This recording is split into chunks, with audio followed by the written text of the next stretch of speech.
All right, guys, welcome. So what I want to do with this video is just kind of clarify the activities that we did in class today. Excuse me. Just from looking at the work, I think that we need a little bit more practice with this. So the first thing I'm going to do, I'm just going to walk through all the problems that you did, both with the warm-up and then with the practice activity. I posted both of them as worksheets and the answer keys. So if you guys want to go in to the bell ringer and to the practice from today, you should see those. Okay, the activities themselves are closed, but you can still do the same problem. So just a refresher that we can put any line in slope-intercept form just by rearranging. So as long as it has a y and an x. So slope-intercept form looks like this. The reason we call it slope-intercept form is once it's in this form, this is our slope, and this is the y-coordinate of our y-intercept. Okay, if it's not in that form, then we can't just take the coefficient for x. It's got to be y, and this is 1y, right? It's not 2y or 8y. If that were the case, we'd have to divide by that coefficient. It's got to be y equals something times x plus b. Okay. If there is no number before the x, we assume it's a 1. And if there is no number being added out here, we just assume it's a 0. Okay, so for this first one, I have y equals 2/3 x plus 4. My slope is 2/3. And again, when we have a fraction for our slope, that's how we want it. The top number represents our vertical movement.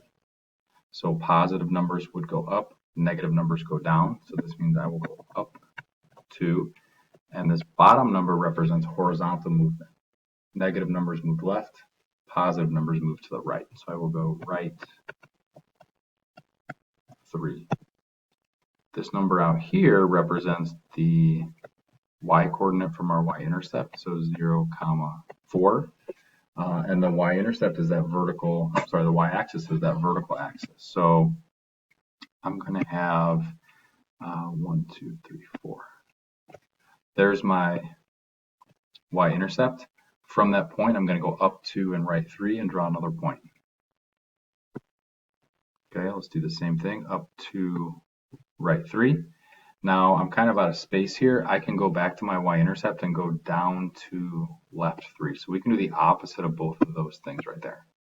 And we'll get the exact same slope. Okay, once you have enough, you need a minimum of 2. I recommend doing more if you can. And we have our line here. So I should have done this part first, but our slope as a fraction is 2/3. The y-intercept is 0, 4. Okay. The fact that I have an inequality doesn't change a whole lot when I'm graphing the line.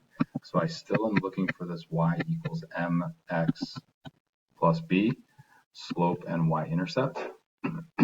The difference is I'm going to have potentially a dashed line, and then I'm definitely going to have some shading. Okay, so is this going to be a dashed or a solid line? Well, there's no equal sign underneath the less than, so this is going to be a dashed line. So somebody sent me a message today and just said, what does the shading represent? And I thought maybe it's a good idea to talk about what that dashed line represents. Anything on a dashed line, if you recall, if you're on the dashed line, so points on the dashed line are not solutions, okay? So it's just a boundary for where your solutions are. They aren't actually solutions. If it was a solid line, then the points on that line would represent solutions. Okay, so this will be a dashed line. What's the slope as a fraction? We always want to do it as a fraction. So any number that's not currently a fraction can be made into a fraction by putting it over 1. So the slope as a fraction is -2/1. Reminder, this means vertical movement is up top. Negative means I go down. Down is the negative direction. So down 2, and this +1 horizontal positive goes to the right.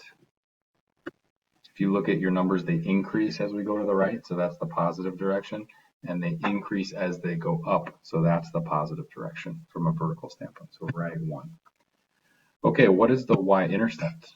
Our y-intercept, keep the negative sign, -1. So 0, comma, -1. So you always start with the y-intercept.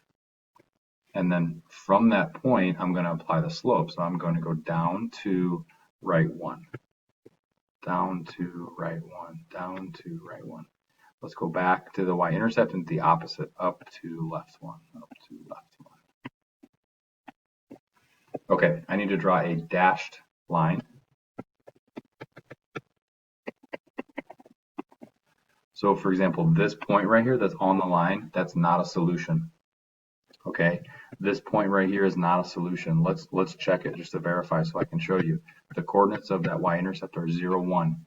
If I plug into y is less than -2x minus 1, let's plug in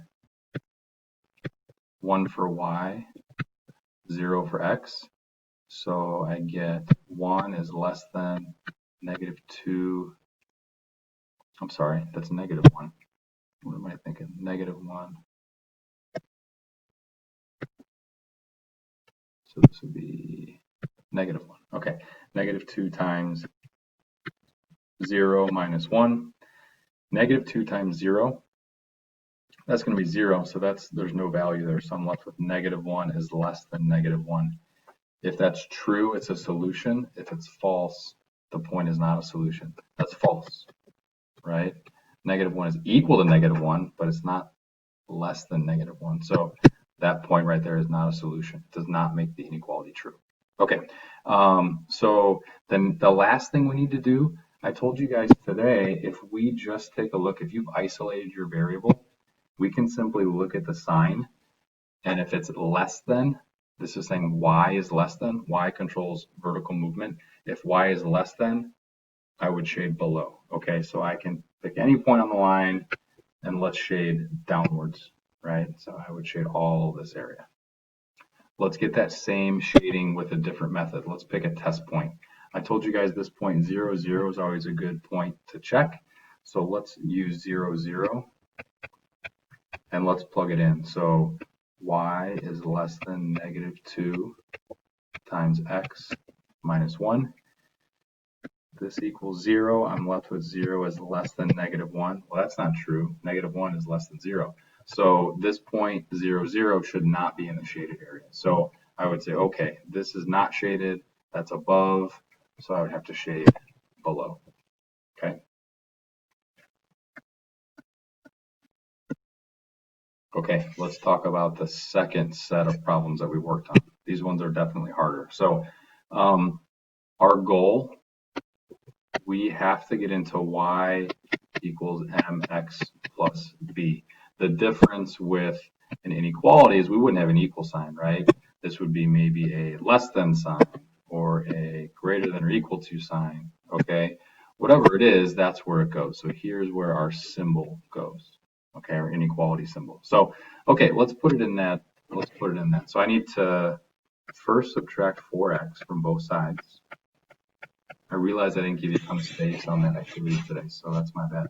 But I have -2y is greater than or equal to, let's put our x term first, because that's how it is over here, -4x, and it was a positive 6. Okay, not 44, it should be 4x.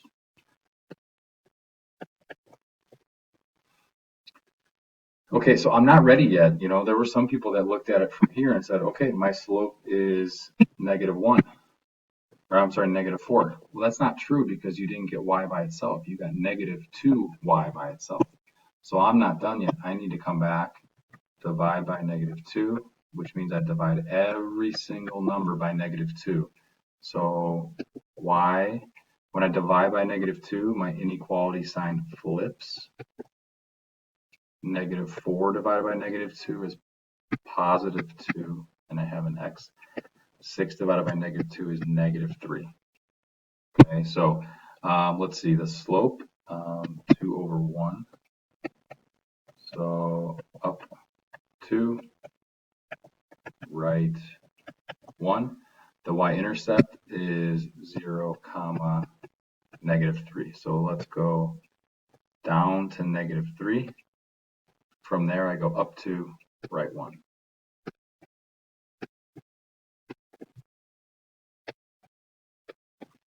Okay, I didn't ask on this one, but is this going to be solid or dash? This will be solid because I have the equal sign underneath. Okay, so solid, solid. Last thing left is to talk about the shading, the most important part. I need to remember to remind you what that means. So shading, again, we have a less than sign. Y is less than. Well, Y gets smaller when I go downward. So this will shade below the line. So all this area is shaded. What does the shading represent? The shading represents all points that are solutions to the inequality.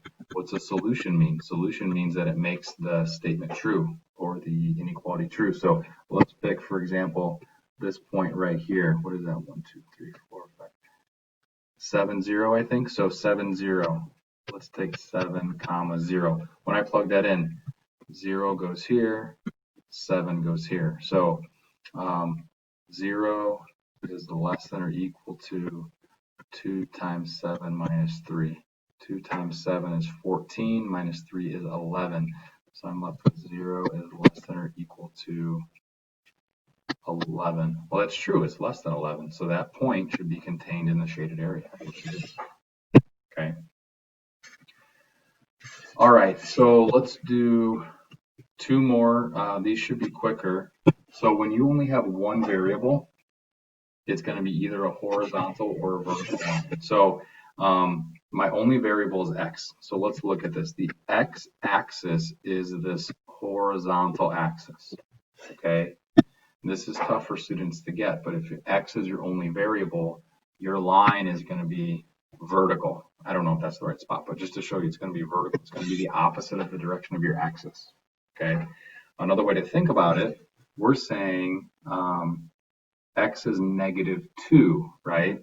I'm only going to hit the x-axis, okay? Only going to hit this x-axis at a value of -2. That's the only spot I'll hit it. Well, the only way for that to happen, if I was a horizontal line at this point, I would hit it in every spot. So the only other way that'll work is if I'm going up or down. Okay, so here, okay, let me clean this up a little bit. X is greater than or equal to -2, means I go to -2. I draw a vertical line. It's solid because I can be equal to. And then we're saying greater. The bigger numbers from a left and right standpoint for X happen to the right. So my shading will be to the right. Okay, so this is solid because I have an equal sign. It's going to be vertical because it's opposite of where the x-axis is. And the shading will occur greater than, think your positive values. Your positive values are to the right.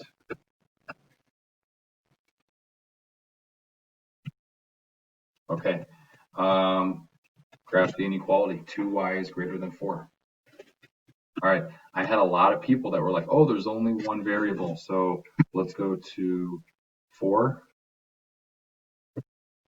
Right? And I can draw my line. Not quite. Y is not by itself yet. So I have to get y by itself. Regardless if you have 1 or 2 variables, your variable always has to be by itself. Okay, so the first thing I have to do is divide by 2, which gives me y is greater than 2.